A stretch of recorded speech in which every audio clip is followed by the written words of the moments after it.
ನಮಸ್ಕಾರ ಸ್ನೇಹಿತರೆ, ಇಂದು ನಾವು ಮಾತನಾಡಲಿರುವ ವಿಷಯ ಹೈ ಬ್ಲಡ್ ಪ್ರೆಷರ್ ಅಂದರೆ ಹೈ ಬಿಪಿ.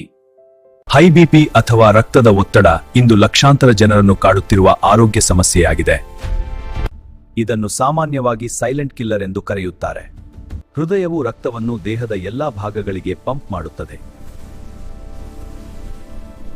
ಈ ರಕ್ತದ ಒತ್ತಡ ಹೆಚ್ಚು ಆದಾಗ ಅದನ್ನು ಹೈ ಬಿಪಿ ಎಂದು ಕರೆಯುತ್ತಾರೆ. ಹೈ ಬಿಪಿಗೆ ಪ್ರಮುಖ ಕಾರಣಗಳಲ್ಲಿ ಒಂದು ಹೆಚ್ಚು ಉಪ್ಪು ಇರುವ ಆಹಾರ,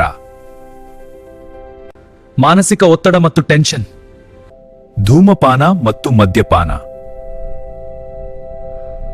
ಜಂಕ್ ಫುಡ್ ಮತ್ತು ಕೊಬ್ಬಿನ ಆಹಾರ ಹೆಚ್ಚಾಗಿ ಸೇವಿಸುವುದು, ವ್ಯಾಯಾಮ ಇಲ್ಲದ ಜೀವನ ಶೈಲಿ ಕೂಡ ಹೈ ಬಿಪಿಗೆ ಕಾರಣವಾಗುತ್ತದೆ. ಹೈ ಬಿಪಿಯಿಂದ ಉಂಟಾಗುವ ಸಮಸ್ಯೆಗಳು ಏನೆಂದರೆ, ಹೈ ಬಿಪಿ ಹೃದಯದ ಮೇಲೆ ಹೆಚ್ಚು ಒತ್ತಡ ಉಂಟುಮಾಡುತ್ತದೆ. ಇದು ಹೃದಯ ರೋಗಗಳಿಗೆ ಕಾರಣವಾಗಬಹುದು. ಸ್ಟ್ರೋಕ್ ಸಂಭವಿಸುವ ಸಾಧ್ಯತೆ ಹೆಚ್ಚಾಗುತ್ತದೆ. ಕಿಡ್ನಿ ಸಮಸ್ಯೆಗಳಿಗೂ ಕಾರಣವಾಗಬಹುದು. ಕಣ್ಣುಗಳ ದೃಷ್ಟಿ ಸಮಸ್ಯೆಗೂ ಕಾರಣವಾಗಬಹುದು. ಸರಳ ಕ್ರಮಗಳಿಂದ ಹೈ ಬಿಪಿಯನ್ನು ನಿಯಂತ್ರಿಸಬಹುದು. ಪ್ರತಿದಿನ ವ್ಯಾಯಾಮ ಮಾಡುವುದು, ಯೋಗ ಮತ್ತು ಧ್ಯಾನ ಮಾಡುವುದು, ಆರೋಗ್ಯಕರ ಆಹಾರ ಸೇವಿಸುವುದು, ಇದು ನಿಮ್ಮ ದೇಹಕ್ಕೆ ಶಕ್ತಿ ನೀಡುತ್ತದೆ ಮತ್ತು ಆರೋಗ್ಯವನ್ನು ಕಾಪಾಡುತ್ತದೆ. ಉಪ್ಪಿನ ಸೇವನೆಯನ್ನು ಕಡಿಮೆ ಮಾಡುವುದು, ಬೀಟ್ರೂಟ್ ರಸ ರಕ್ತದ ಒತ್ತಡ ಕಡಿಮೆ ಮಾಡಲು ಸಹಾಯ ಮಾಡುತ್ತದೆ.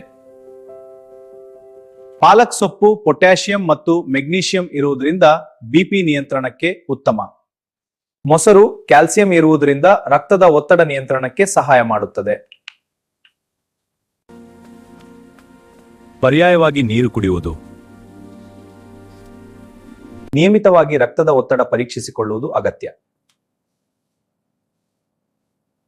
ವೈದ್ಯರ ಸಲಹೆ ಅನುಸರಿಸುವುದು ಅತ್ಯಂತ ಮುಖ್ಯ. ಹೌದು ಡಾಕ್ಟರ್, ನಿಮ್ಮ ಆರೋಗ್ಯಕ್ಕೆ ಇದು ಬಹಳ ಅವಶ್ಯಕ. ಸರಿ, ನಾನು ಅನುಸರಿಸುತ್ತೇನೆ. ಒಳ್ಳೆಯದು. ಆದ್ದರಿಂದ ಆರೋಗ್ಯಕರ ಜೀವನ ಶೈಲಿ ಅನುಸರಿಸಿ ಆರೋಗ್ಯವಾಗಿರಿ. ಈ ಮಾಹಿತಿ ನಿಮಗೆ ಉಪಯುಕ್ತವಾಗಿದ್ದರೆ ಲೈಕ್ ಮಾಡಿ, ಶೇರ್ ಮಾಡಿ ಮತ್ತು ಆರೋಗ್ಯ ಮಿತ್ರ ಚಾನೆಲ್ ಸಬ್ಸ್ಕ್ರೈಬ್ ಮಾಡಿ.